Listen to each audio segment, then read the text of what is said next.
दोस्तों नमस्कार, आप देख रहे हैं अपना YouTube channel be your money manager. दोस्तों, अगर आप इनकम टैक्स रिटर्न यानी ITR भरने जा रहे हैं तो 5 गलतियों से जरूर बचें। ऐसा नहीं करने पर आप मुसीबत में फंस सकते हैं।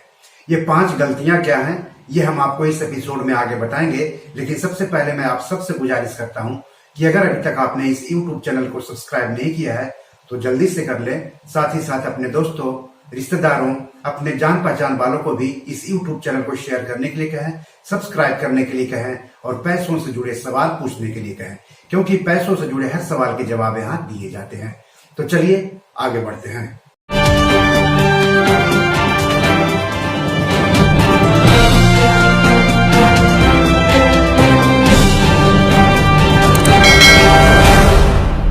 तो ITR भरते समय जो 5 गलतियां नहीं करनी है उनमें से पहला है समय सीमा चूकना।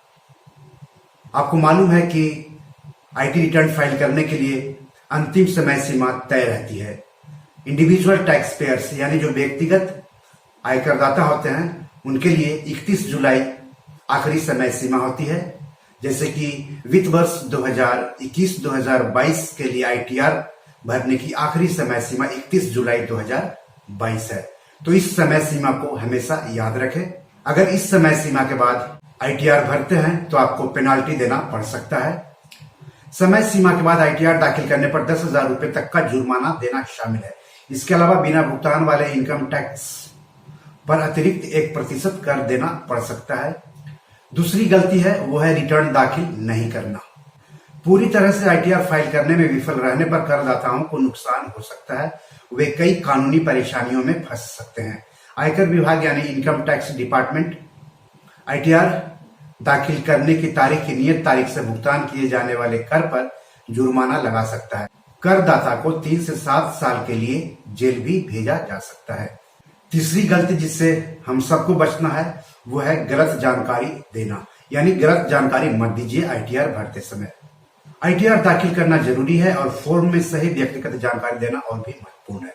फॉर्म में जिन डिटेल्स पर विशेष ध्यान देने की जरूरत है वो है पैन विवरण, ईमेल ID, जन्म तिथि और IFSC कोड। और सही फॉर्म चुनना भी महत्वपूर्ण होता है। गलत पैन विवरण होने पर कर अधिकारी फॉर्म को अस्वीकार कर सकते हैं। अगर IFSC कोड गलत है तो करदाता को रिटर्न प्राप्त करने में देरी का सामना करना पड़ सकता है। आपको बता दो कि IFSC कोड बैंक का होता है और अपने बैंक खाते की डिटेल्स देते समय IFSC कोड देना जरूरी होता है। चौथी गलती ITR भरते समय जो नहीं करनी है वो है पूंजीगत लाभ यानी कैपिटल गेन्स के विवरण को छोड़ना। इनकम टैक्स रिटर्न में पूंजीगत लाभ या हानि मतलब कैपिटल गेन्स या लॉस की जानकारी देना जरूरी है। शेयरों से आय, संपत्ति की बिक्री, सोने या सोने की ज्वेलरी की बिक्री आदि पूंजीगत लाभ या नुकसान के अंतर्गत आते हैं। यदि करदाता ऐसे किसी लाभ या नुकसान को बताने में विफल रहता है तो इससे टैक्स ऑडिट हो सकता है।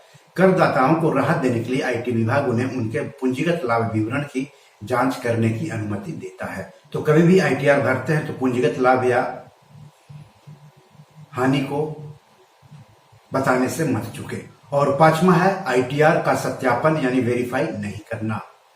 ITR दाखिल करना एक जटिल प्रक्रिया है और ऐसा करते समय गलतियां होने की संभावना रहती है। करदाता यानी टैक्स पेयर्स ITR भरते समय कोई गलती करता है तो IT विभाग उसकी गलती को बताता है। इसलिए ऐसी गलती की संभावनाओं को कम करने के लिए ITR सत्यापित करना बहुत जरूरी है। ITR भरने की आखिरी तारीख से 120 दिनों के अंदर ITR को वेरीफाई करना जरूरी होता है। ITR सत्यापन आधार OTP के माध्यम से या बैंक की ऑनलाइन बैंकिंग सेवा से किया जा सकता है। सेंट्रल प्रोसेसिंग सेंटर CPC को हस्ताक्षरित भौतिक प्रति भेजकर भी ITR का सत्यापन किया जा सकता है। तो आप भी ITR भरने जा रहे हैं तो ये 5 गलतियां कभी ना करें। ITR भरने में दिक्कत हो तो किसी भरोसेमंद CA की मदद जरूर लें।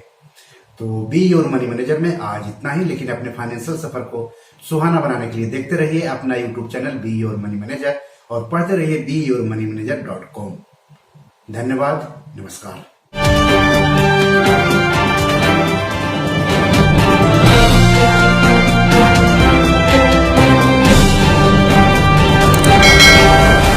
दोस्तों, ये मेरी 7 किताब है जो कि Amazon.com पर पब्लिश है। आप इसे डाउनलोड करके पढ़ सकते हैं।